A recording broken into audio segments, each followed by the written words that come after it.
본 방송에서 제공하는 투자 정보는 투자 판단에 대한 조언입니다. 방송에서 제공하는 주식의 가치, 가격 상승 및 가격 하락에 대해서는 방송사에서 보장하지 않습니다.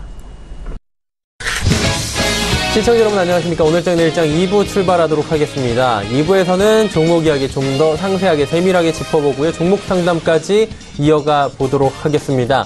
레벨업 트레이딩 타임 시간이 준비가 되어 있고요. 100원의 정보 이용료 부과되는 샵 0082번을 통해서 궁금하신 종목이 있으시다면 보내주시길 바랍니다. 두 분의 전문가와 함께 저희가 상담을 해보도록 하겠습니다. 자, 이 시각 시황 흐름부터 먼저 짚어보도록 하겠습니다. 자, 코스피지수 2280선 위협받고 있습니다. 조금 전에 이진우 소장이 2280선 기술적 지표에서 굉장히 중요하다. 언제든지 오늘 터치할 수도 있고 무너질 수도 있는 구간까지 왔다라고 이야기를 했는데 말이 씨가 됐네요. 2280선 초반대까지 지금 밀려 내려오면서 오늘 낙폭 2% 가까이 됩니다. 굉장히 많이 빠지고 있는 상황이고요. 일중 흐름들 체크해 보도록 하겠습니다. 자, 일단 일중 흐름 체크해 보시면 장 초반보다 많이 밀려 내려온 모습 그냥 그래프를 통해서 확인할 수가 있습니다. 2281포인트대까지 현재 밀려 내려온 상황입니다. 수급주체 만나볼까요? 수급주체 보시면 외국인 개인이 삽니다. 개인은 지속적으로 하락장에선 최근에 매수하는 경향을 보이고 있고요. 외국인은 365억 원 매도해서 매수로 전환을 했습니다. 물량이 많지는 않고요. 하지만 기관 쪽에서 지금 프로그램 손절 물량이 나오고 있는데요. 3,575억 원 특히나 금융투자 쪽에서 매도가 많이 쏟아져 나오고 있는 상황입니다. 코스닥 시장으로 넘어가 보도록 하죠. 코스닥 지수 800선 딱 걸쳐 있습니다. 800선 위협받고 있고요. 일단은 코스닥도 상징적인 800선이 무너진다면 투매 쪽으로 가지 않을까 좀 걱정이 되는 상황입니다. 일중 흐름들 체크해 보도록 하겠습니다. 자, 보시다시피 819부터 800포인트 딱 걸쳐 있습니다. 지금 800.34포인트대에서 거래가 되고 있는 상황이고요. 일단은 지지를 좀 받는 쪽으로 함께 좀 힘을 실어야 될 것 같고요. 수급 주체 만나보도록 하죠. 기관 외국인 모두 팝니다. 기관 99억 원 매도고요. 외국인 567억 원 매도합니다. 개인이 619억 원 순 매수하는데 일단 지수를 되돌리기에는 굉장히 역부족으로 보입니다. 원달러 환율 흐름 살펴볼 텐데 원달러 환율 오늘도 올라갑니다. 1118원대까지 올라가면서 3원50전 상승 원화 약세를 보여주고 있는 상황입니다.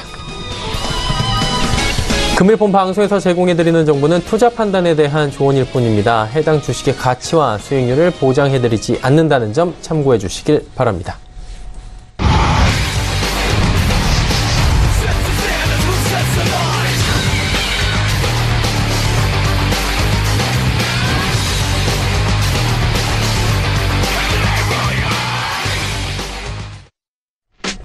레벨업 트레이딩 타임 본격적으로 출발하도록 하겠습니다. 전문가 두 분이 함께 할 거고요. 한 분당 10종목씩 총 20종목 많은 종목들을 빠르게 짚어보겠습니다. 또 여러분의 종목 상담까지 계속해서 이어지니까요. 함께 끝까지 해주시면 되겠습니다. 자, 함께 하시는 분들 소개해드리도록 하겠습니다. 골드스탁의 이상균 수석연구원, AR 인베스트먼트의 오현진 팀장과 함께합니다. 두 분 어서 오세요. 안녕하세요. 예. 자, 이상균 수석연구원의 먼저 종목부터 살펴보도록 하겠습니다. 연구원님 어떤 종목부터 갈까요?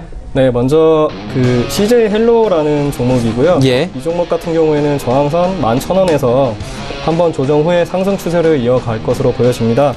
네, 최근에 이제 6월 27일 날 발표되었던 유료 방송 합상 규제가 이제 일몰이 되면서 신규 규제 가능성에 따른 이제 빠른 M&A 가능성도 있고 경쟁사 경제 등을 이유로 이동통신 기업들의 이제 M&A 가능성이 점차 확대가 되고 있습니다. 그리고 가입자의 64%가 이제 디지털 전환을 마쳤다는 점에서 다양한 시너지를 기대할 수 있는 상황입니다. 그리고 두 번째 종목은 DNC 미디어라는 종목이고요. 이 종목 같은 경우에는 13,000원에서 지지받는 모습 나오며 추가 하락은 제한적일 것으로 보이고 14,000원 돌파 시 추가 상승이 기대되는 상황입니다. 구체적으로 이 종목 같은 경우는 이제 웹툰 또는 이제 웹소설을 이제 주력 이제 콘텐츠로 제공하고 있는 기업인데요. 웹툰 같은 경우는 문화 콘텐츠 산업으로 자리매김하였으며 20대에서 30대를 중심으로 빠르게 성장하고 있는 산업입니다. 주로 이제 모바일 적합 콘텐츠라고 하고 노블 코믹스를 통해서 IP의 가치를 더욱 높여 게임, 드라마, 영화 등 다른 형태의 원소스 멀티 유즈가 가능하고요. 2018년 매출액은 350억 원 정도로 추산이 됩니다. 그리고 가장 중요한 부분은 중국 게임 업체로의 IP 수익 등 해외 진출 효과가 가시화되면 19년 성장률은 약 30%를 상회할 전망입니다. 다음 종목은 잠시만요, 연구원님. 네. 지금 속도가 너무 빠르고요. 종목들이 좋은 종목인데 네. 좀 빠르게 너무 이렇게 네. 넘어가는 경향이 있어서 네. 조금 자세히 설명을 해주셔도 될 것 같아요. 뭐 가격 전략부터 해서 영업이익이나 앞으로의 추정치 등등 기업에 대해서 이제 저희가 알 수 없는 정보들을 많이 가지고 오셨기 때문에 하나씩 좀 설명을 들어보고자 합니다. DNC 미디어 가격 전략부터 다시 가볼까요? 네, DNC 미디어 같은 경우에는 13,000원에서 이제 지지받는 모습이 나왔기 때문에 13,000원만 깨지 않는다면 이제 홀딩 하셔도 괜찮다. 지금 시점에 들어가도 괜찮다라고 생각이 되고요.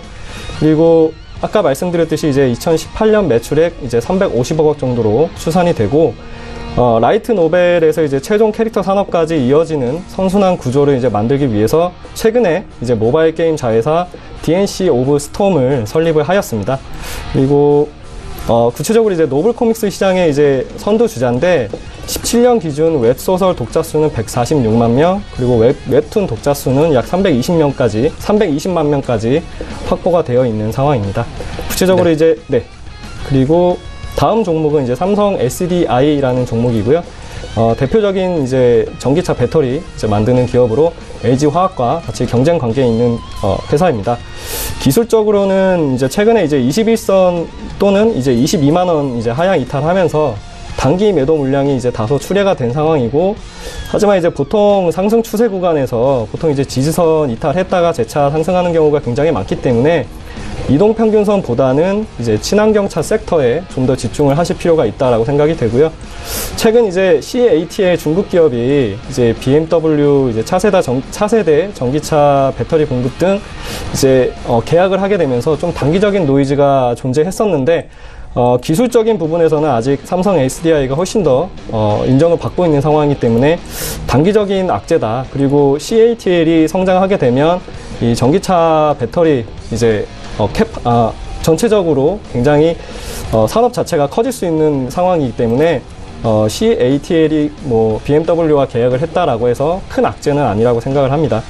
그리고 이제 유럽에서 전기차 판매량이 2018년 37만 대에서 2025년 267만 대에 이를 것으로 전망이 되면서 이제 약 7년간 한 7배 정도 성장 가능성이 있다, 이렇게 말씀드릴 수가 있고요.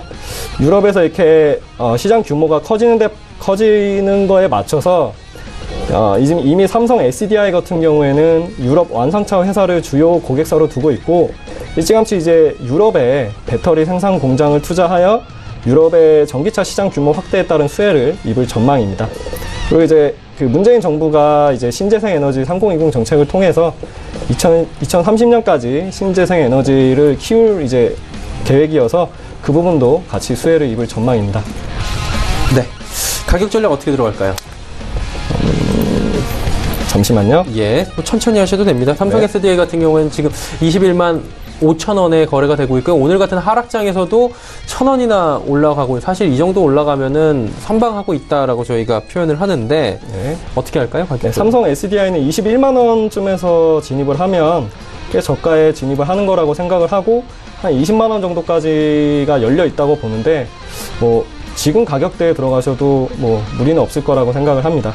네, 알겠습니다. 다음 종목 바로 살펴보도록 하죠. 네, 다음 종목은 대우조선해양이고요. 대우조선해양 같은 경우에는 최근에 LNG 벙커링 이제 시설 투자 결정을 지난해 28 프로젝트가 진행이 됐었고, 현재 36개 프로젝트가 최종 투자 결정을 두고 있는 상황입니다.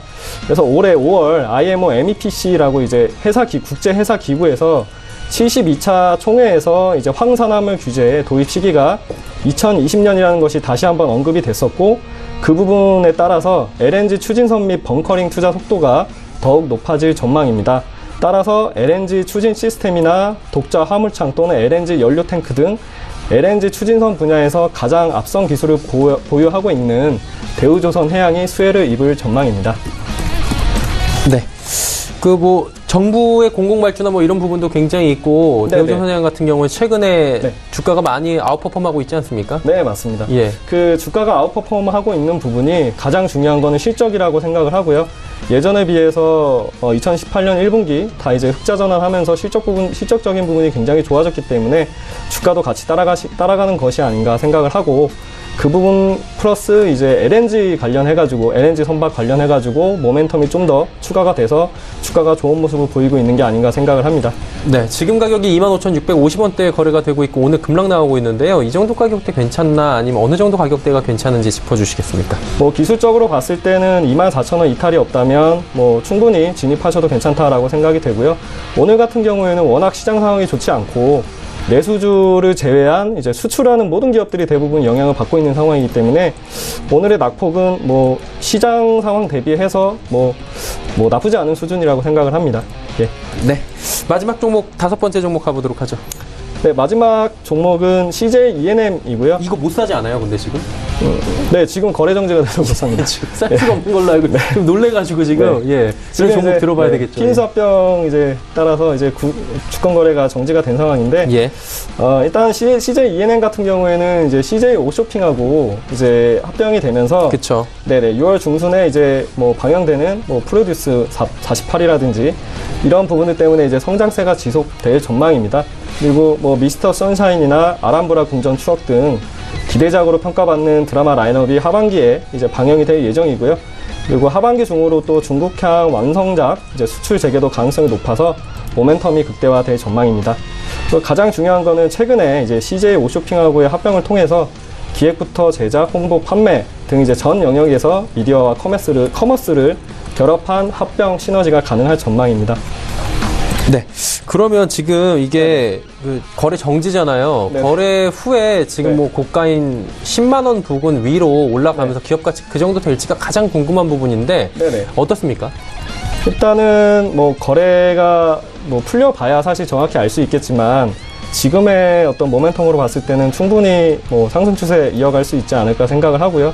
무엇보다 가장 중요한 거는 합병 이후의 시너지인데 뭐 드라마나 뭐 커머스나 이런 부분에 있어서 충분히 시너지가 나올 거라고 생각을 합니다. 그래서 뭐 지금 나중에 거래 풀리고 나서 진입하셔도 뭐 크게 무리는 없지 않을까 생각을 합니다. 예, 알겠습니다. CJ E&M까지 이야기 나눠봤고요. 오현진 팀장과 이야기 나눠보도록 하겠습니다. 팀장님, 어떤 종목 들어갈까요? 네, 첫 번째로는 이제 건설주 중에서 그 현대건설을 먼저 말씀을 드리도록 하겠습니다. 우선은 그 남북이 지난주에 그 도로 현대와 이제 합의를 했다는 이슈가 있었거든요. 28일 판문점 북측 통일각에서 남북 간 도로 연결과 북한 지역 도로 현대화 방안을 논의하기 위해서 그 회담을 열었고요. 개성과 평양, 경의선 고속도로 우선 현대화시키기로 했습니다. 그래서 도로 연결 그리고 현대화를 위한 연구단을 구성을 했죠. 그래서 아마 이번 달 초나 다음 달 초 정도에 현지 조사를 진행을 할 것 같아요. 그렇게 되게 되면 어찌되었던 간에 이제 이로 인해서 남북 간 도로 인프라 투자가 좀 본격화되는 것이다 이렇게 보고 있고요.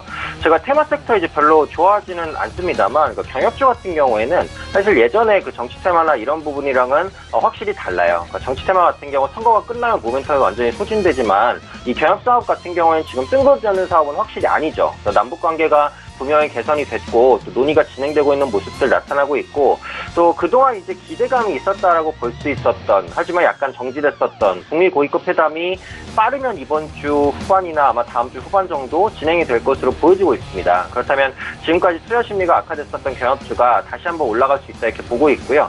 경협주는 지금 테마성이 짙기 때문에 시장 상황과 좀 다르게 움직일 수 있다라고 봐요. 근데 오늘은 경협주 역시도 이제 이슈가 부족하기 때문에 밀리는 모습인데 지금 상승 구간에서 많이 밀린 것 같아요. 특히 건설 인프라 투자가 본격화된다라고 한다면 아무래도 건설주 내에서는 사업 경험이 있는 이제 현대그룹의 현대건설이 좀 대표적으로 수혜를 받지 않을까 싶거든요. 그래서 현재 시점에서는 이제 뭐 갑자기 또 빠른 반등한다 이렇게 보기는 좀 어렵지만 저점에서 모아가는 전략은 충분히 가능하지 않을까라는 생각을 가지고 있거든요. 그래서 경협 사업이 구체화가 되게 되면 결국은 인프라 사업이 기반입니다. 근데 인프라 사업이라는 게 아시겠지만 도로 깔고 철도 깔고 이게 보통 장기간, 보통 많은 돈이 드는 게 아니에요. 그만큼 장기적인 모멘텀이 될 수 있다라고 본다는 말이죠. 그래서 지금 경협주 중에서 중소형주는 실적에 대한 불확실성이 좀 높잖아요. 그러다 보니까 좀 대형 섹터들을 보실 필요가 있지 않나 이런 생각을 가지고 있고 이 현대건설 같은 경우에도 그 외국인의 수급이 이제 저점에서 조금씩 들어옵니다. 그래서 지난주부터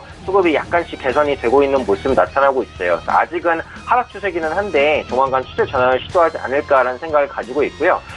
지금 제가 볼 땐 추세적으로는 한 53,000원 밑에까지는 한번 한번 가격을 줄 것 같거든요. 그래서 지금 관심 있게 보실 분들은 뭐 현재가보다는 한 53,000원 밑에까지 내려온다라고 한다면 한 2, 3분할 정도 분할해서 매수를 하시면 충분히 괜찮은 수익 거두실 수 있을 거라고 생각을 합니다. 그리고 경영 관련 모멘텀을 제거를 하더라도 그 기업의 실적 개선 가능성을 생각하면 현재 주가는 저렴하다고 보니까요. 한 53,000원 밑에서는 좀 모아가는 전략 짜셔도 괜찮겠다 이렇게 말씀드리도록 하겠습니다.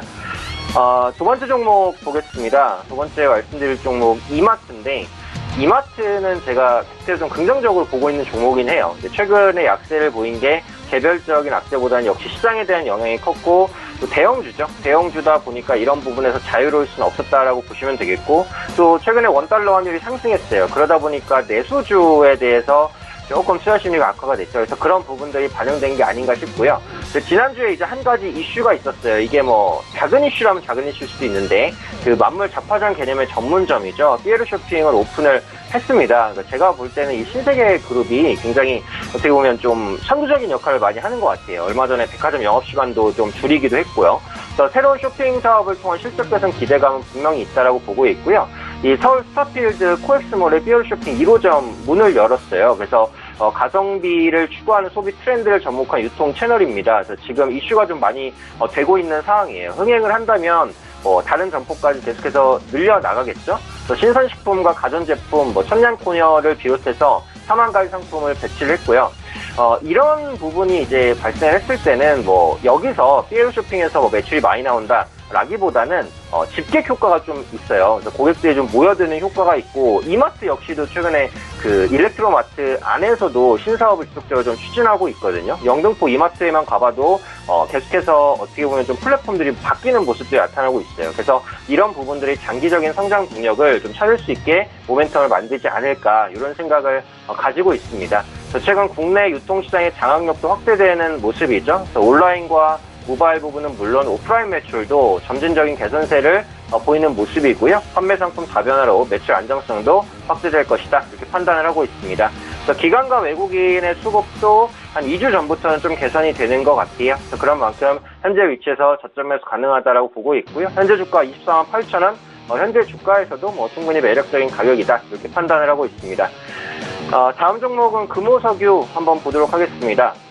그래서 최근 부진한 시장에도 불구하고 상당히 양호한 상승 추세를 이어나가고 있는 종목이다라고 보시면 될 것 같아요. 오늘 역시 시장 영향으로 5일선을 좀 이탈을 할 수도 있을 것 같긴 한데 5일선을 이탈해도 하락폭이 크진 않기 때문에 재반등을 시도할 것이다라고 보고 있습니다. 금호석유 분기 매출액과 영업이익이 각각 1조 3천억 그리고 1,400억으로 전년 동기 대비해서 한 10%와 영업이익은 200% 이상 좀 급증할 것으로 보여지고 있어요. 컨센서스를 크게 아웃퍼폼 할 것이다 라고 전망을 하고 있고요. 특히 패널 유조체의 2분기 영업이익이 전년 동기보다 10배 이상 증가할 것으로 보여지고 있습니다. 최근에 그 금호석유가 정기 보수에 따른 비용 발생이 좀 있긴 했었는데 그 원료인 벤젠 가격이 하락하고 있거든요. 그래서 이런 부분들을 긍정적인 포인트로 체크를 해볼 수 있겠고요. 또 울산 고무공장이죠. 라텍스 생산 능력을 기존의 연산 40만 톤에서 55만 톤으로 확대하는 증설에 돌입을 했습니다. 그래서 빠르면 아마 내년 초에 완공이 될 것으로 보여지고 있어요.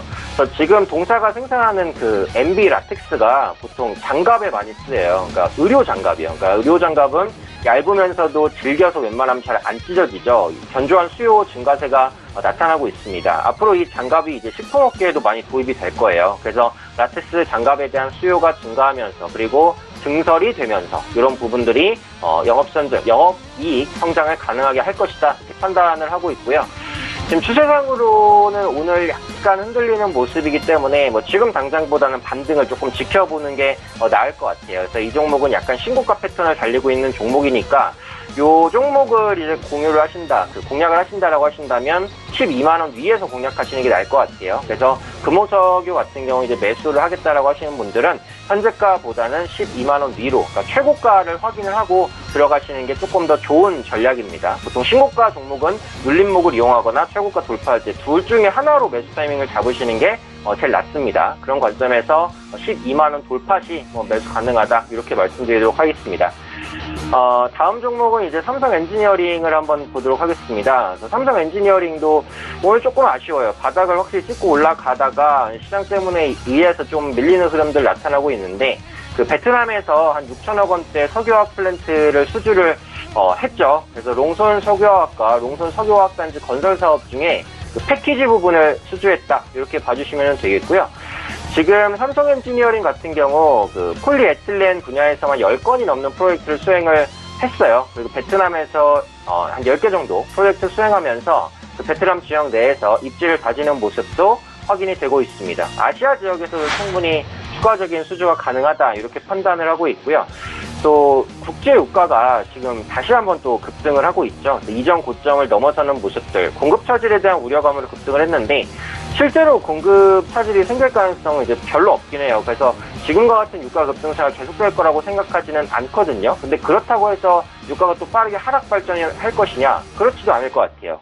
그래서 국제 유가가 어찌됐든 간에 고점에 머무른다라고 한다면 이것은 건설과 플랜트주에는 어쨌든 호재라고 보는 거거든요. 그런 만큼 삼성 엔지니어링 같은 경우에도 외부 여건 정도는 괜찮다라고 보고 있습니다. 발주 같은 경우도 유가 상승에 힘입어서 증가할 가능성이 조금 더 높다라고 보고 있고요. 그동안 이제 삼성 엔지니어링의 가장 큰 악재가 부실 수주였어요. 부실 공사 부분, 저가 수주 이런 부분들을 많이 갖고 있었기 때문에 예전에 조선주 마냥 불확실성이 굉장히 컸습니다만 이런 부실 사업 부분들을 작년까지 이제 거의 다 정리를 했어요. 그래서 올해 상반기까지 해서 갑자기 튀어나올 악재나 이런 부분들은 없다고 생각을 하니까 저가 매수를 한번 생각해 볼 수 있는 기업이 아닐까 이렇게 판단을 하고 있습니다.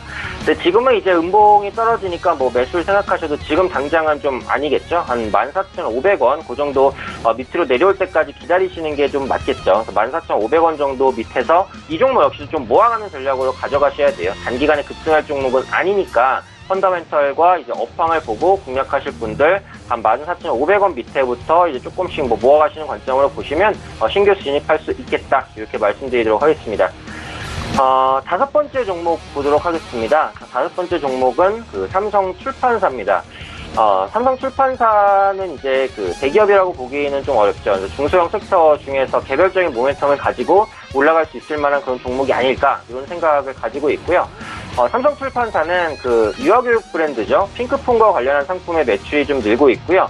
지적재산권이죠. IP를 활용한 뮤지컬을 비롯해서 신규 사업을 다각화하는 모습들을 확인을 하고 있습니다. 그래서 올해 하반기 같은 경우 그 유아교육 브랜드 핑크폰 관련 TV 애니메이션 출시가 좀 예정이 되어 있고요. 추가적인 성장도 가능할 것으로 보여지고 있습니다. 그래서 두 번째로 이제 삼성 출판사가 좀 부진했던 게 출판 사업 부분인데 이게 출판 사업 부분이 요 기업만 부진한 게 아니라 다 부진해요. 인석파크 같은 경우에도 출판 부분 굉장히 부진하고 예스24도 마찬가지긴 한데 최근에 있어서 이제 조서정가제 시행 이후에 출판 사업 부분이 조금씩 개선되는 모습들은 나타나고 있어요. 그래서 삼성 출판사의 출판 사업부 매출액도 올해 초에 이제 작년비 소폭 개선되지 않을까 이런 판단을 하고 있고요. 자체 오프라인 유통 플랫폼인 마이리틀 타이거 매장이 대폭 늘면서 성장을 좀 견인할 것으로 봅니다. 그래서 올해 이 마이리틀 타이거 매출은 한 120억 정도로 한 전년 동기 대비해서 150% 이상 증가할 것으로 전망이 되고요. 현재 풍부한 수령금을 보유하고 있는 상황이어서 이를 통한 추가 매점 확장도 가능할 것이다라고 보고 있습니다. 지금 기술적인 분석을 한번 보면 6월달 초에 이제 급등을 했다가 6월달 중순에 한 번, 그리고 6월달 말에 한 번씩 이렇게 급등을 보여주고 있어요. 이게 지금 맥점이 한 9,600원 정도, 이 가격을 이탈하지만 않으면은 언제든지 급등 가능성이 있다라고 보거든요. 그래서 지금 말씀드린 모멘텀도 중요하지만 이 종목은 기술적인 패턴이 조금 더 중요합니다. 현재 밑꼬리를 달고 있기 때문에 현재가 9,960원인데 현재가 구간도 진입이 괜찮을 것 같아요. 소량 정도 진입하여도 괜찮다라고 보고 있고요. 한 1,500원 이상까지는 단기간에 좀 노려볼 수 있는 기술적 패턴에 의해서 노려볼 수 있는 그런 위치가 되지 않을까 판단하고 있습니다. 네, 먼저 다섯 종목 제시를 해 주셨습니다. 삼성출판사 오늘 소량 정도 들어가 보는 거, 일부 들어가 보는 거 괜찮아 보인다라고 말씀해 주셨습니다. 이상균 연구원의 이제 종목들 바로 이어가 보도록 하겠습니다. 어떤 종목 들어볼까요? 네, 다음 종목은 삼양식품이라는 종목인데요. 이 종목은 기술적으로 봤을 때 10만 5천 원 이상에서 이제 거래가 되고 있고 10만 원에서 10만 5천 원 이 가격대에만 이탈이 없다면 충분히 진입해도 괜찮다라고 생각이 되고요. 먼저 이 종목 같은 경우에는 라면 회사인데 2012년 출시한 불닭볶음면이 이제 중국 동남아 쪽에서 이제 해외에서도 수출 호조를 보이고 있는 상황이고, 최근 이제 인도네시아에서 이제 할랄 인증, MUI 할랄 인증을 받으면서 동남아 지역 수출에 좀 더 이제 활력을 찾을 예정입니다. 그리고 미주나 일본 지역에서도 양호한 반응을 기록하고 있고요. 그리고 중국 2위 전자상거래 업체와 최근에 이제 MOU를 맺고 주요 그 시장 내 전국 유통망을 진출할 수 있는 기반을 확보하였고요. 최근에 이제 중국 관군제 이제 재고 소진으로 1분기 둔화되었던 중국 수출이 2분기부터는 회복 국면으로 접어들 것으로 예상이 됩니다. 그리고 5월 말 이제 신제품 까르보 불닭볶음면 재출시로 인해서 그 판매 효과가 3분기부터 이제 반영이 될 예정이고요. 무엇보다 오늘 같은 경우, 최근 같은 경우 계속해서 이제 증시가 불안하고 변동성이 커지다 보니까 수출주보다는 좀 더 이제 내수주 쪽에 이제 좀, 많은 수급이 몰리고 있는 상황이고, 그런 측면에서 봤을 때, 뭐, 라면업이라든지 아니면은 뭐, 다른 뭐 기타, 이제 식품업 쪽이 좀 더 관심을 받을 것으로 보이고, 그런 측면에서 봤을 때 지금 같은 장에서는 충분한 투자 대안이 될 수 있지 않을까 생각을 합니다. 네, 다음 종목은 이제 DB 하이텍이라는 종목이고요. 이 종목은 이제 시스템 반도체를 만드는 회사입니다. 파운드리 업체이고, 최근에 이제 8인치 시장에서 이제 특화된 다품종 소량 생산 비메모리 반도체를 이제 생산을 하고 있고, 최근에 또 수요도 급증하고 있고요. IoT나 빅데이터 등 이제 4차 산업혁명과 관련된 8인치 파운드리 이제 중장기 수요가 지속적으로 증가 추세에 있습니다. 그래서 이제 공급 부족으로 일부 8인치 고가 이제 비메모리 제품의 판가 상승이 진행 중이면서 네, 그런 상황이고 3분기 실적 같은 경우는 매출액이 약 1,900억 정도, 영업이익은 530억 정도로 사상 최대 실적 전망이 가능한 전망입니다. 올해 1분기부터 국내 대형 고객 사양 LDI 물량 회복과 대만 고객사 주물량 급증으로 2분기부터 실적 개선이 가능할 전망입니다. 기술적으로 봤을 때는 오늘 같은 경우 이제 21선이 깨지고 19,000원이 깨지면서 약간 지지선에 대한 이탈이 있었는데요. 오늘 같은 이제 시장 리스크에 따라서 이제 주가가 빠지는 상황에서는 뭐 지지라는 부분도 중요할 수 있겠지만 이탈이 빈번하게 나오기도 하고요.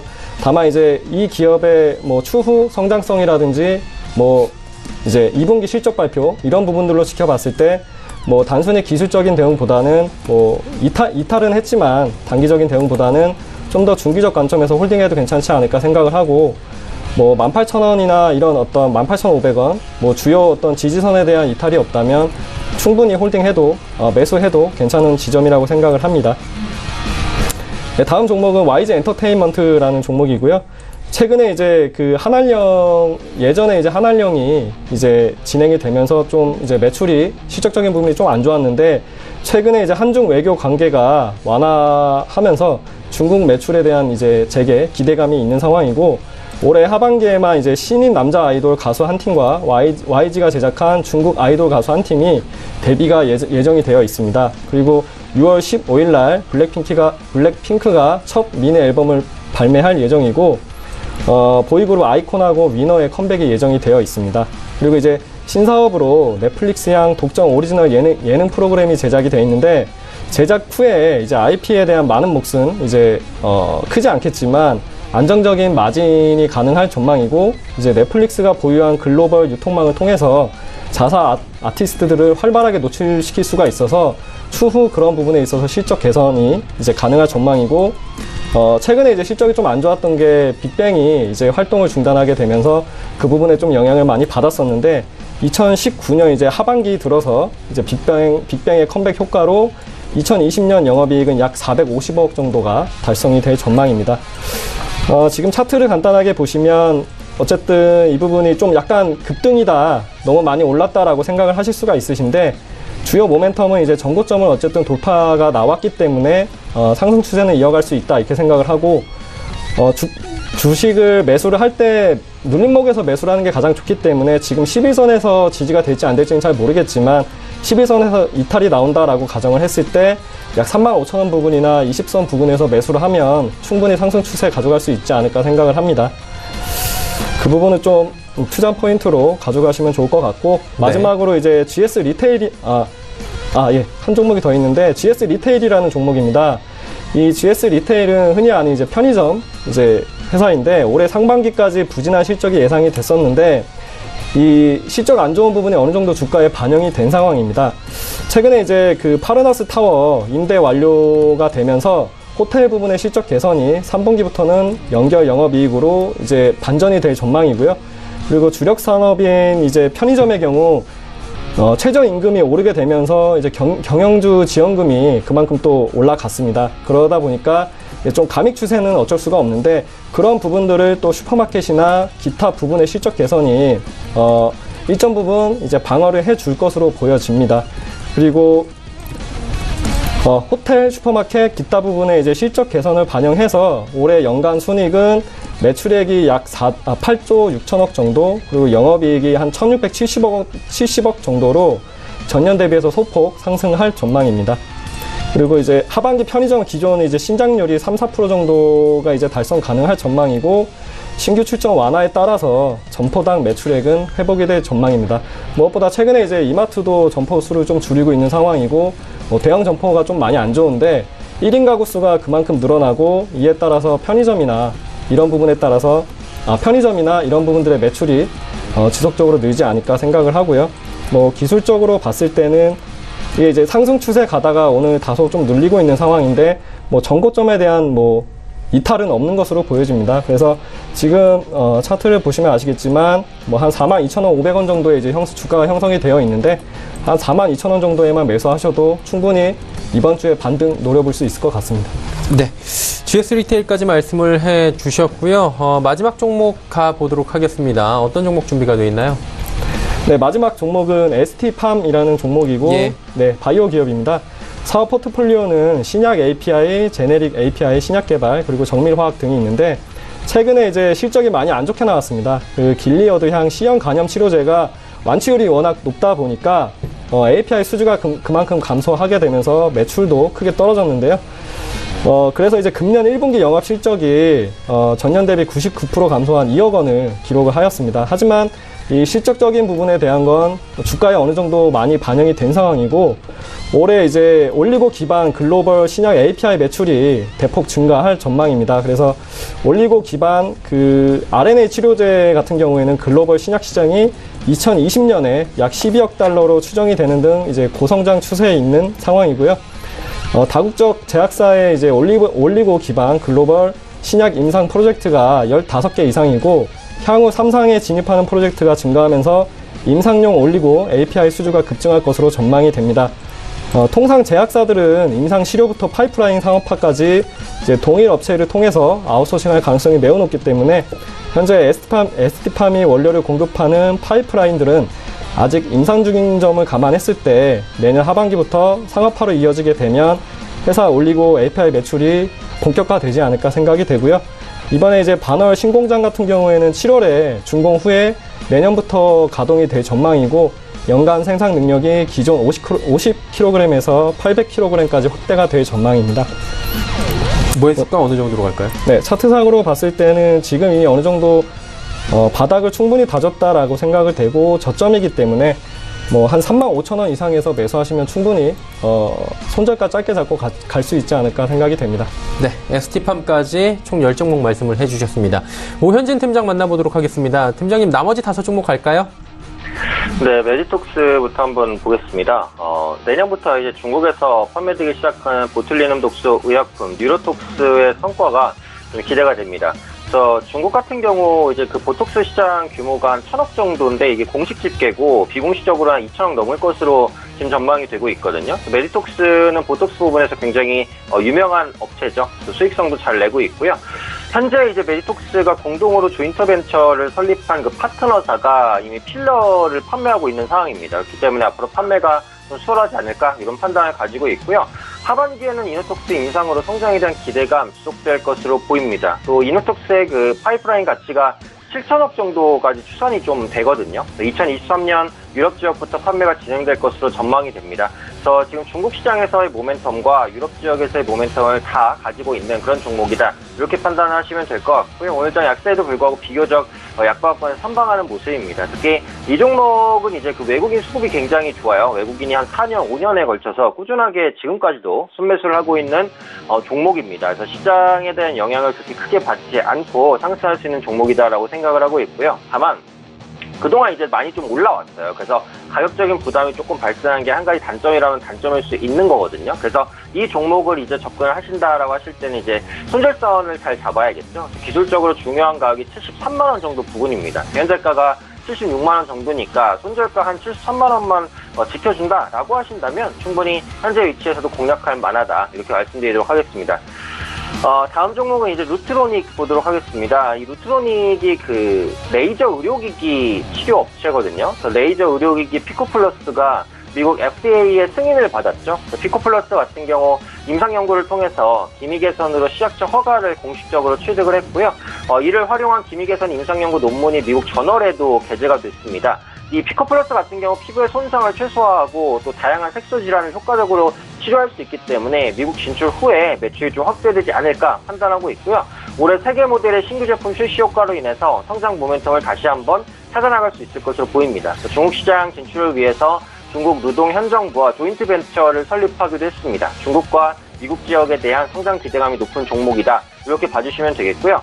지금 기술적으로는 약간 단기 추세는 이탈이 됐죠. 그래서 이 종목 같은 경우에 이제 당장 매수보다는 양봉이 뜰 때까지 기다리는 게 좀 맞을 것 같아요. 양봉이 한 2개 정도 발생한 시점에서 관심을 갖고 지금은 기술적으로는 일단 밀리고 있기 때문에 좀 신규 매수는 좀 보류하는 게 낫겠다. 이렇게 말씀드리도록 하겠습니다.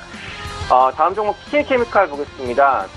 PET 칩 마진이 급등하면서 실적이 좀 개선될 것으로 보여지고 있고요. 폴리에스터 섬유도 BEP 수준까지 회복되는 국면입니다. 쉽게 말하면 업황이 좋아진다 보시면 되겠고요. 하반기까지 업황 호조세는 이어진다라고 보고 있습니다.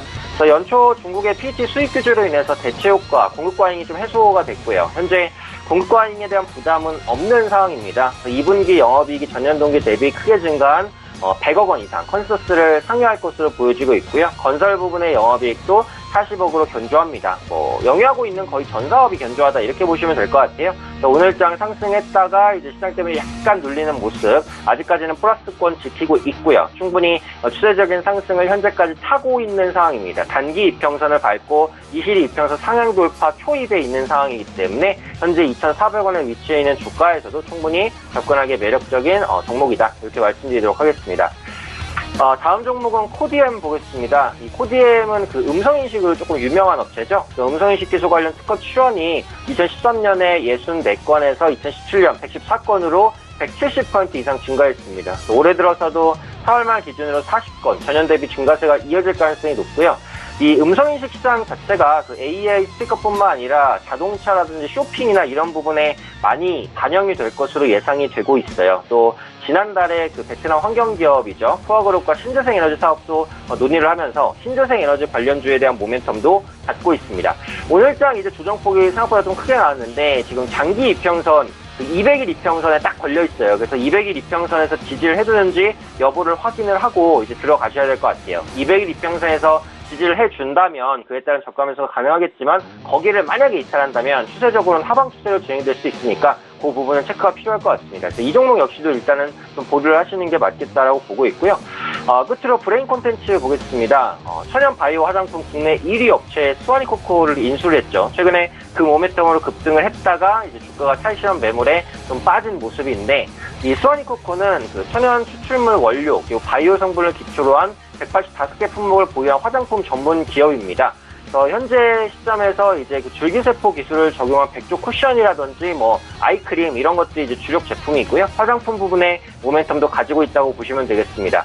지금 단기 급등 이후 이제 하락을 했는데 오늘 음봉이 크게 나왔어도 거래량이 거의 없어요. 그래서 이 말은 이제 사는 사람보다는 사는 사람이 없었기 때문에 하락했다라고 보거든요. 이렇게 됐을 때는 작은 매수세에도 주가가 빨리 반등합니다. 그런 관점에서 현재 주가 1,080원, 1,000원대 초반대인데 공략 가능하다고 생각을 해요. 지금 기술적 지지점에 있으니까 이 위치에서도 충분히 매수할 수 있다고 보고요. 매수가 대비해서 한 5에서 10% 정도는 노릴 수 있는 종목이다 말씀드리도록 하겠습니다.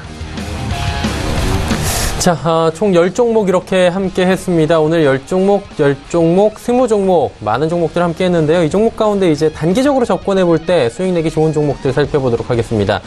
먼저 이상균 연구원 같은 경우 지난주에 CJ 헬로 추천을 해주셨는데 결과부터 여쭤볼까요?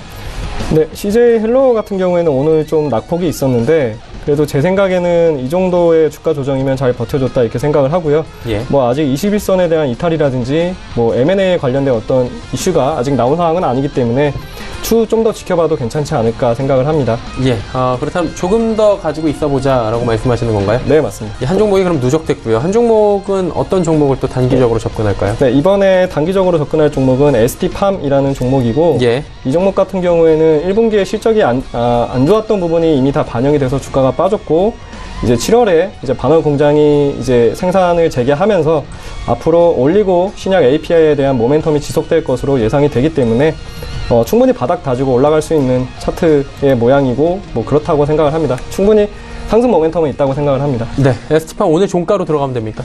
네, 그렇습니다. 예, 오늘 종가 부근에서 단기 접근해 보시면 좋겠다. ST팜 설명해 주셨고요. 오현진 팀장님, 지난주에 저희가 토비스 봤는데 토비스 어땠어요? 네, 토비스 이제 생각보다 조금 주가 조정이 있었죠. 아무래도 시장 영향에 따라 하락 영향이 좀 크다라고 봅니다. 다만 거래량이 이제 동반되지 않은 조정이었기 때문에, 그리고 지금 가격대가 8,000원 초반대인데 8,000원 초반대 이제 기술적인 지지를 기대할 수 있는 가격이거든요. 그런 만큼 지금까지 보유를 하셨다라고 하신다면 지금 당장 매도보다는 반등을 기다리시는 게 조금 더 나을 것 같아요. 그래서 8,000원대에서 이제 기술적 지지니까 여기에 저가의 지지를 하는지 아니면 이탈하는지 이 부분을 보고 홀딩이냐 매도냐를 결정하시는 게 맞을 것 같습니다. 그래서 지금은 시장 영향에 의해서 밀린 경향이 좀 크다라고 보고 있으니까 보유하고 계신 분들은 조금 더 보유하면서 반등을 기다려보자 말씀드리도록 하겠습니다.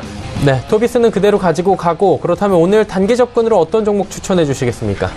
네, 오늘 단기 종목으로는 아까 말씀드린 TK케미칼을 보겠습니다. 아무래도 시장이 안 좋기 때문에 실적적인 부분에 가장 포커스를 뒀습니다. 말씀드린 종목 중에는 실적 개선 폭이 가장 클 수 있는 그런 종목이 TK케미칼이라고 보고요. 최근에 시장 추세하락에도 불구하고 반대로 상승을 시도하는 모습이죠. 오늘은 윗꼬리가 달렸기 때문에 오히려 가격적인 매력도 생겼다, 이렇게 이제 판단을 하고 있습니다. 그래서 내일 한 시초가 정도에서 이제 매수가 가능하다, 이렇게 말씀을 드리겠고요. 이게 단기 종목이니까 일단 조금 짧게 한번 잡아볼게요. 그래서 목표가 2,700원, 손절가 2,300원 정도 설정해 보도록 하겠습니다.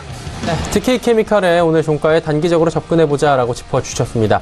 종목 상담 빠르게 또 이어가 보도록 하겠습니다. 100원의 정보 이용료 부과되는 샵 0082번을 통해서 종목 상담 남겨주셨는데요. 먼저 한국타이어 종목부터 가도록 하겠습니다. 7305번님 47,600원에 비중은 20%입니다. 이상균 연구원님 어떻게 할까요? 일단 한국타이어 같은 경우에는 최근이 아니고 과거 한 10년 동안 예. 경쟁이 굉장히 심화가 되면서 이제 공급이 지속적으로 늘어나고 있는 상황이고, 경쟁이 심화가 되다 보니까 판가도 쉽게 올릴 수 없는 상황이었습니다. 거기다 최근에 이제 유가까지 상승하게 되면서 그런 부분들이 여태까지 굉장히 악재로 작용하지 않았나 생각을 하게 되고요.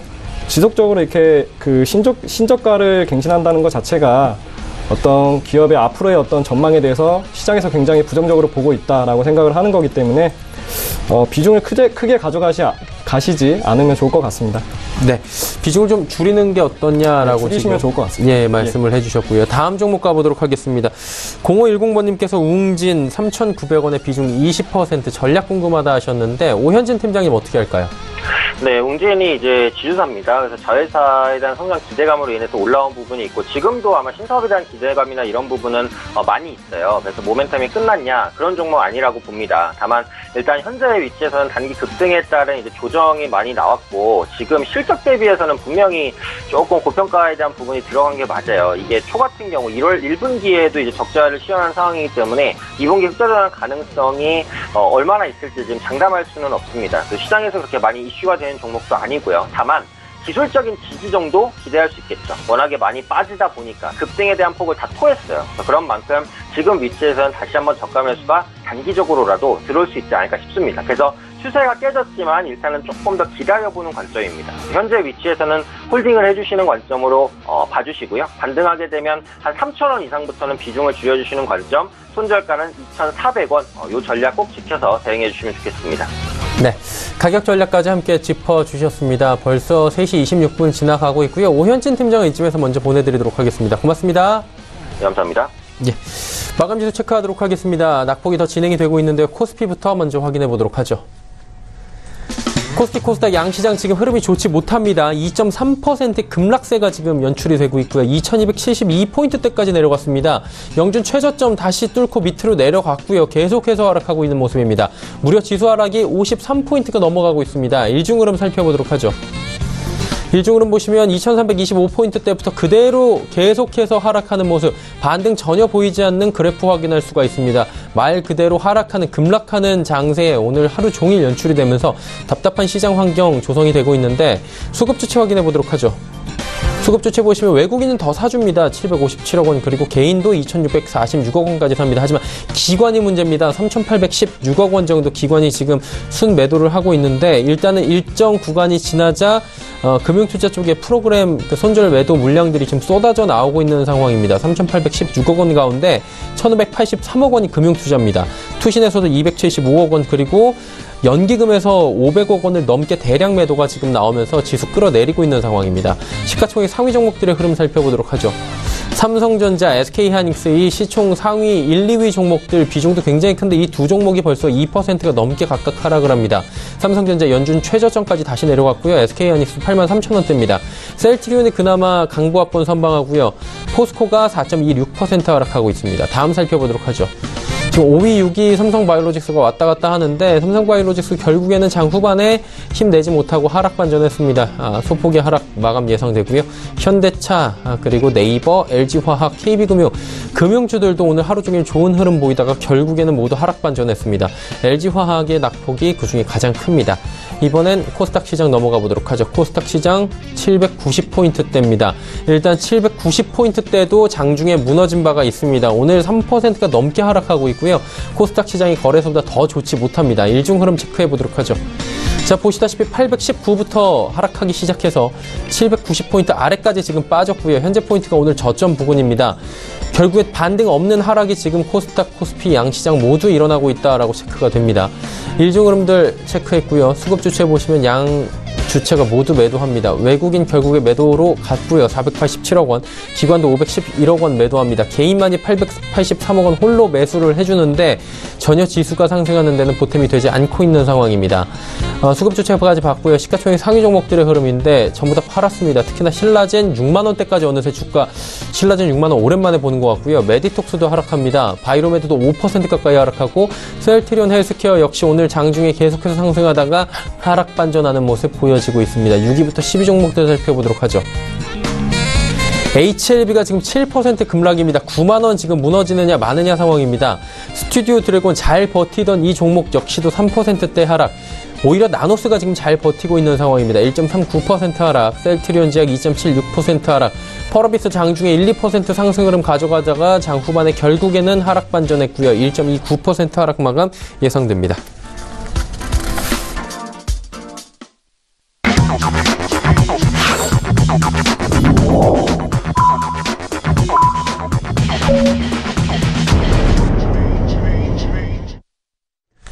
자, 월요일장 말 그대로 좋지 못합니다. 폭락장 연출이 됐고요. 코스피, 코스닥 할 것 없이 모두 다 하락폭이 굉장히 깊은 상황입니다. 심리적 저항선이었던 2300선 그리고 800선 다 무너졌고요. 환율은 급등하고 있는 상황입니다. 시장 상황은 좋지 못한 것 같은데요. 이상균 연구원과 함께 시장 진단 잠깐 해보도록 하겠습니다. 어떻게 보셨습니까? 네, 오늘 낙폭이 최근에 본 것 중에 가장 큰 낙폭을 그렇죠. 기록하고 있는데요. 예. 최근에 이제 뭐 미국 금리 인상이라든지 아니면 환율 상승이라든지 이런 여러 가지 악재들 때문에 좀 지수가 안 좋은 모습을 보이고 있는 상황입니다. 사실 코스닥이 뭐 800포인트 깨지고 이런 부분보다도 고점 대비해서 지금 코스닥 지수 자체가 10% 이상 빠지고 있기 때문에 이 15%에서 20% 정도 그 정도까지 하락률을 기록하게 된다면 이제 시장 참여자들 같은 경우에는 이제 약세장으로 이제 인식을 할 수가 있기 때문에 최근에 이제 낙폭 같은 경우에는 굉장히 좀 리스크가 있다 이렇게 생각을 하고요. 이런 장에서는 단순히 어떤 주식을 이제 짧게 이제 매도, 그러니까 트레이딩 하는 관점에서 접근하시는 게 좋을 것 같습니다. 예. 사실 이건 신의 영역이어서 여쭤보기가 좀 곤란하지만 그래도 한번 경험상 여쭤볼게요. 시장을 워낙에 오래 보셨을 테니까. 네네. 이렇게 폭락장 다음 날에도 폭락이 혹은 하락이 멈추지 않았던 것들이 많았다라고 경험상 얘기하는데 네. 실제로 그렇습니까? 실제로 예전에 브렉시트라든지 이런 예전에 미국이 금리 인상을 할 때마다 좀 낙폭이 있었는데 사실 그런 경우에도 다 반등은 나왔었습니다. 근데 예. 최근에 이제 하락 같은 경우에는 워낙 이제 많은 대외 변수들의 어떤 그 이슈들이 복합이 되어 있기 때문에 이게 예전처럼 어떤 한 가지 이슈가 아니기 때문에 굉장히 상승이 나오기까지는 쉽지 않을 것 같다 이렇게 생각을 하고요. 세계 이제 여러 은행들에서 이제 긴축 쪽으로 이제 가고 있기 때문에 그런 부분에 있어서 좀 유동성 부분들이 많이 안 좋아지지 않을까 생각을 합니다. 그러니까 증시 같은 경우는 뭐 제가 정확하게 맞출 수 있는 건 아니지만 지금의 추세상으로 봤을 때 뭐 반등을 기대하는 것보다는 그래도 좀 조정이나 하락이 좀 더 가깝지 않을까 생각을 합니다. 그러다 보니 이제 뭐 방망이를 짧게 잡고 운용하시는 게 좋은 방법이 될 수 있겠다라고 짚어주셨습니다. 자, 오늘 골드스탁의 이상균 수석연구원과 김시간 함께했습니다. 고맙습니다. 네, 감사합니다. 마감지수 체크하도록 하겠습니다. 코스피부터 만나보도록 하겠습니다. 2270포인트대입니다. 2.35%나 하락했고요. 2271포인트대에 거래를 마감했습니다. 코스닥 살펴보도록 하죠. 무려 3.47% 급락입니다. 790선도 무너지면서 789.82포인트의 거래를 마쳤습니다. 원달러 환율은 장 막판에 다시 급등했습니다. 1120원대에 거래를 마쳤습니다. 자, 오늘 장의 이슈들 짚어드리도록 하겠습니다. 헌터스 경제연구소의 김진석 소장입니다.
자, 오늘 첫날 월요일 증시가 급락으로 마감되는 것 같습니다.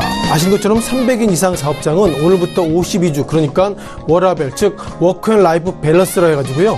정부가 기본적으로 시간을 많이 주겠다 했는데 예상보다 유가중국시장과 코스닥 시장이 급락을 보여서 시간이 오늘부터 남았지만 이제는 돈이 없다라고 오늘 시장을 좀 우픈 말씀을 좀 드려보겠습니다. 자, 눈에 띄는 것은 유가중국시장도 오늘 2.3% 마감했는데요. 일본 증시도 오늘 2.1% 급락, 그리고 중국 상하이 지수도 2.24% 급락이기 때문에 오늘은 아시아권 증시가 아랫방향으로 일단 커플링의 모습을 보이고 있다, 이렇게 말씀드려보겠고요. 자, 그 가운데서 오늘 올라왔던 종목들 그리고 이슈들 살펴드리도록 하겠습니다. 자, 첫 번째 종목부터 5개 종목을 보실 것 같은데요. 자, 삼성전자, LG화학이 여전히 최근 들어서 상에 올라오고 있고요. 또한 이제는 대주주가 바뀐 STX 엔진을 비롯해서 현대자동차, 그리고 신흥 SEC, 마지막으로 EDGC, 이렇게 5개 종목에 있어서 말씀을 좀 드려보도록 하겠습니다. 자, 첫 번째 삼성전자부터 보셔야 할 것 같죠? 자, 여전히 신저가 모습을 가지고 있습니다. 장중에 오늘 45,550원인데요. 저가가 45,500원이면 결국 저가 근방에서 오늘 삼성전자가 마감됐기 때문에 유가중국시장은 보나마나 하락이다라고 말씀드려보겠고요. 자, 또 한 종목을 보시겠습니다. 이번 LG화학인데요. 하락폭이 더 커졌습니다. 4.8% 급락 보이고 있었는데 삼성전자와 LG화학이 오늘 무슨 이슈가 있는지 말씀을 드려보도록 하겠습니다. 잠깐 좀 화면을 보시면서 말씀을 좀 드려보겠는데요. 자, 외국인들이 지난 2월달부터 한국에 있는 그 종목들을 바이보다 셀하고 있습니다. 눈에 띄는 것들은 6월달 들어서도 외국계 매도를 보이고 있는데요. 자, 보시는 것처럼 외국계가 삼성전자를 1조 이상 지난 6월달에도 매도를 하고 있었고요. LG화학이 약 3,200억대, 그러니까 6월 말 7월 달 별로 실은 하루 이틀 차이기 때문에 6월 달 동안에 삼성전자와 LG화학이 외국인들이 이렇게 매도했다면 결국 7월 달도 매도할 것은 아닌가, 이런 관점으로 말씀을 드려보겠고요. 자, 그럼 차트를 통해서 다시 한번 말씀 드려보겠습니다. 자, 삼성전자입니다. 자, 지난 시기에 지난주 같은 경우에는 우리가 장중 신저가 모습 기록했다 말씀드렸는데, 오늘 장 마감하고 보니 45,500원대, 즉 또다시 장중 신저가 모습들이 기록되고 있고요. LG화학은 하락폭이 더 커지고 있습니다. 올 1월 달에 44만원대, 그리고 최근 들어서는 오늘 하락폭이 상당히 커져 있기 때문에 31만 7천원대, 지금이 과연 저가 매수 관점으로 대응해야 될지 모르겠지만 중요한 것은 외국인과 기관들은 주가가 약세임에도 불구하고 매도하고 있다, 이런 부분들 강조를 드리겠습니다. 자, 이어서 또 다른 종목인데요. 자, 이 종목을 좀 보셔야 할 것 같습니다. STX 엔진인데요. 오늘 유가증권 시장의 상한가 종목인데 그 종목이 바로 STX 엔진입니다. 아시는 것처럼 최근 들어서 주가가 상당히 급등 급락을 모습 보이고 있었고요. 자, 주주가 바뀌었습니다. 주주가 지금 과거에는 한국산업은행에서 인수했는데 이름도 깁니다. 유안포 PEF로 바뀌었는데 이 회사가 어떤 회사냐라고 말씀을 좀 드려보겠습니다. 자, 최대 주주 관련돼서 공시가 났던 부분인데요. 정확한 내용은 이렇게 해석이 될 것 같습니다. 통상 우리가 유안코 PEF, 그러니까 우리가 단순히 말씀드리면 프라이빗 에코티 펀드라고 펀드로 말씀드리는데, 유안코 기업 리바운 뭐 이렇게 등등 해가지고 사모투자 합자 회사입니다. 즉 이 회사가 쉽게 말씀드리면 사모펀드입니다. 사모펀드의 특징이 뭐죠? 주가나 재무 상태가 안 좋은 기업들을 투자를 해가지고 웬만큼 좀 가격을 만들어놓으면 파는 기업이기 때문에 오늘 STX 엔진이 주가가 상승했다는 거 보면 기본적으로 이 회사의 주가가 좋아질 거야, 그리고 건전해질 거야, 그런 보다도 어쨌든 시장에 돈이 들어왔다, 그런 부분들을 시장에서 좀 참고하고 있다라고 말씀 드려보겠고요. 자, 그러면 최근 들어서 이 종목 관련된 트렌드를 좀 말씀을 드려보면서 시장에 대한 리뷰를 좀 잠깐 드려보겠습니다. 자, 보시는 것처럼 STX 엔진인데요. 이 종목이 어저께 7만여 주의 거래량이 있었습니다. 3거일 전에는 12만여 주인데 오늘은 56만여 주, 그러니까 오늘 같은 경우 11만여 주가 됐는데요. 아무래도 상한가 잔량이 없기 때문에 매수가 못하고 있기 때문에 전체로 STX 엔진 관련돼 가지고 최소한 정도 며칠 가지 않을까, 그런 어떤 배팅 관점으로도 말씀을 좀 드려봤습니다. 자, 이어서 현대자동차에 대한 리뷰를 들어보겠죠. 자, 현대자동차 최근 들어서 악재가 많다는 거 충분히 아실 수 있는 것 같고요. 오늘 같은 경우에 현대자동차가 12만 3,500원대. 자, 12만 3,000원대면 이제 좀 싸지 않을까, 이렇게 좀 생각을 좀 하실 것 같은데, 자, 주가를 보시면서 리뷰를 좀 잠깐 드려보겠습니다. 자, 주가적인 측면은 여전히 저평가라는 말씀을 좀 들어보면 좋을 것 같습니다. 중요한 것은 1월 달에 16만원대, 그리고 최근 들어서는 12만 3천원대를 지나고 있고요. 투자 트렌드를 보면 외국계가 현대차를 지난 6월 달에도 매도 3위에 올려놨습니다.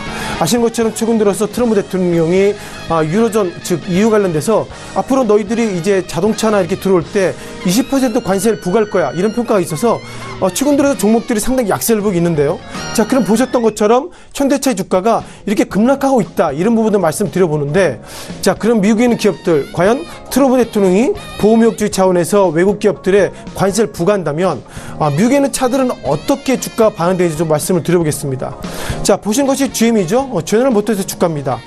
자, 1월달 이후에 좀 상승의 모습을 보이고 있습니다만, 지난 6월달 이후에 급락을 보이고 있다는 것은 결국 보호무역주의도 미국도 상당히 악영향을 미치고 있다고 말씀드려보겠고요.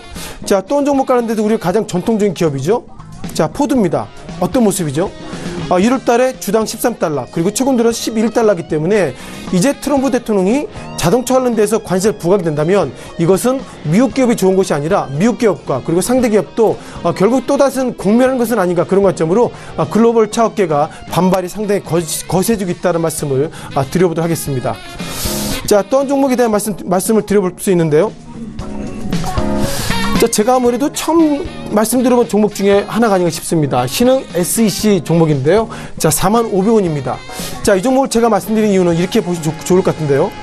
자, 기본적으로 신흥 SEC 같은 경우에는 2차 전지, 배터리 이런 케이스를 만드는 기업이고, 삼성 SDI의 매출의 80%가 많이 있습니다. 통상 특정 기업의 매출이 많이 있다는 걸 보면 그만큼 매출이 커지고 있다는 걸 뒤져보면 그만큼 리스크가 크다, 이렇게 보고 있는데 여전히 45,000원 달리고 있다는 걸 보면 예상보다 삼성 SDI 매출 관련돼서 좀 단단하게 모습을 보이고 있다고 말씀드려보겠고요.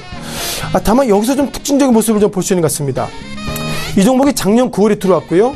신흥 SEC 같은 경우에는 작년 9월에 공모가 16,000원, 그리고 지금 보시는 것처럼 45,500원이면 약 2배 정도 이상이 좀 올라왔던 종목인데, 눈에 띄는 것들은 2018년도 들어서 1월달, 2월달, 3월달, 5월달, 그리고 7월달까지 유진증권에서 계속 매수가 올라왔습니다. 따라서 신흥 SEC 이 종목의 주관사가 삼성증권인데, 유진증권이 이렇게 한두 달 간격으로 계속 왜 이렇게 이 종목을 계속 러브콜 하는지 그런 의미를 좀 체크해 보시면 좋겠습니다. 자, 마지막 종목입니다. 자, 이 종목 발음도 상당히 어려운 종목인데요. 다시 한번 발음해 보겠습니다. EDGC인데요. 자, 8,020원이고요. 오늘 같은 경우에는 1.6% 약세를 보고 있었습니다. 지난 6월 26일 공모가 6,500원에 들어왔기 때문에 공모가보다는 올랐지만 좀 기대가 상당히 못 미친다는 평가를 하고 있는데요. 자, 기본적으로 EDGC의 기본 플레임을 말씀드려보면, 이원, 다이 에코노믹스라는 것의 준말입니다. 실은 거래소나 유가증권시장이나 9자 이상의 어떤 주식명이 되면 그게 거래가 그렇게 허가가 안 되기 때문에 9자 대신에 결국 시장에 들어오기 전날 EDGC를 줄였는데, 결국 어느 기업이나 아무리 잘된 기업이 잘 나가는 상점이라 하더라도 발음이 안 되면 상당히 어렵습니다. 따라서 공모가 비해서 예상보다 못 올랐기 때문에 투자자들은 어떻게 보면 EDGC 발음이 안 좋아서 이 종목이 안 좋은 것은 아닌가, 이런 평가해야 될 것 같은데, 중요한 것은 이 기업의 실적들 그리고 기술력 좋다, 이런 부분들 강조드리겠습니다. 자, 오늘 시장을 좀 정리해 봐야 되겠는데요. 유가증권시장과 코스닥 시장의 급락을 보이고 있어서 예상보다 어렵습니다만, 중요한 것은 아시아권의 증시도 오늘 커플링 관점으로 주가 같이 동반 급락했다, 이렇게 말씀드리면서 오늘 주식하시는 분들 그나마 좀 위안을 찾으시면 좋겠습니다. 지금까지 시장의 이슈 5개 종목들 말씀을 드렸습니다.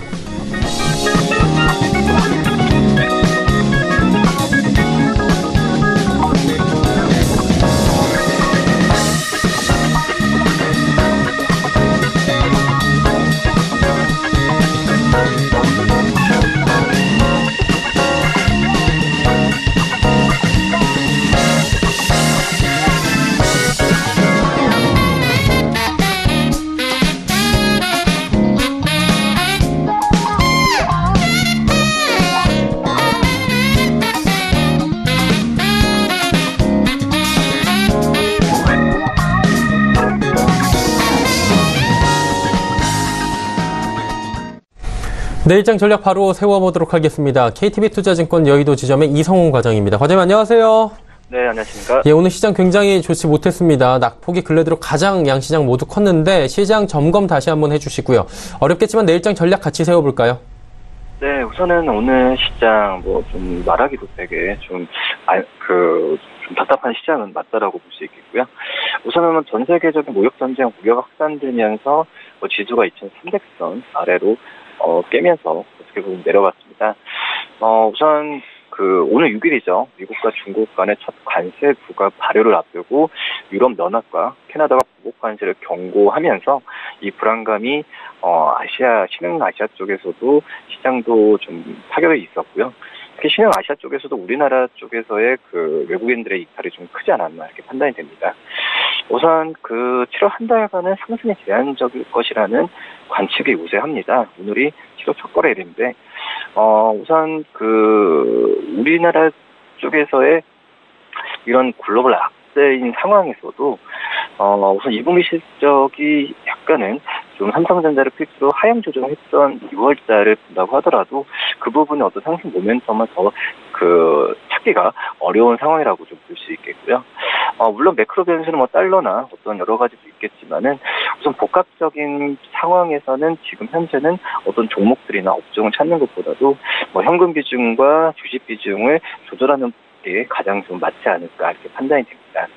우선은 지금 현재는 제가 봤을 때는 중국과 미국이 이 무역 전쟁에 대해서 해결해야 되는 부분이 아직까지는 긍정적으로 전망을 하기가 굉장히 좀 힘든 상황이라고 볼 수 있겠고요. 아무튼 미국 중국의 무역 전쟁은 시장의 변수가 아니라 상수라고 좀 생각이 되고 있습니다. 우선 리스크의 변동성까지 확대될 위험이 크니까 지금 현재 상황에서는 주식 비중과 어떤 현금 비중의 어떤 조율, 이 부분이 제일 필요하지 않을까 판단이 되고 있고요. 이제 내일 전략 같은 경우에는 역시 주도주를 찾는 시점은 아니라고 생각이 되고 있고, 지금 현재 상태에서는 2분기 실적이 좋게 나오는 기대는 종목, 증권, 건설, 기계, 중국 관련 소비주를 관심 있게 봐야 되지 않을까 이렇게 좀 판단됩니다. 그럼 좀 어렵겠지만 이 질문도 내일장에서 시초가에 저희가 공략해 볼 만한 종목이 나올까요? 제가 말씀드린 2분기 실적에 기대되는 종목과 그리고 업종에 합쳐서 좀 생각을 해야 되는데, 그래서 애경산업을 좀 말씀드리겠습니다. 애경산업 오늘 장에서도 2.16%의 좀 강한, 시장 대비 강한 상승세를 좀 보여주었고요. 애경산업은 다 아시다시피 그 견메리 팩트로에서 AG20에 대한 어떤 채널의 다변화, 그리고 이 중국 쪽에서 매출 기대감까지 작용하고 있는 상태이기 때문에 우선 애경산업에 대한 관심은 오늘 좀 시장에서도 관심을 가져야 되지 않을까 생각이 되고 있고요. 애경산업뿐만 아니라 중국 관련주들을 그나마 좀 지금 현재 포트에 그나마 매수 관점을 한다면 관심 있게 봐도 괜찮지 않을까 이렇게 보입니다. 네, 내일장에서 애경산업에 대해서 관심을 가져보자라고 짚어주셨습니다. 오늘 말씀 여기까지 듣겠습니다. 고맙습니다. 네, 감사합니다. KTB투자증권 여의도 지점의 이성훈 과장이었습니다. 금일폰 방송에서 제공해드린 정보는 투자 판단에 대한 조언이었습니다. 해당 주식의 가치와 수익률 보장해드리지 않는다는 점 참고해 주시길 바랍니다. 저희가 준비한 소식은 여기까지입니다. 편안한 오후 시간 마무리 잘 하시길 바랍니다. 저희는 내일 오후 2시에 더 알찬 소식을 들고 찾아뵙도록 하겠습니다. 함께해 주신 여러분 고맙습니다.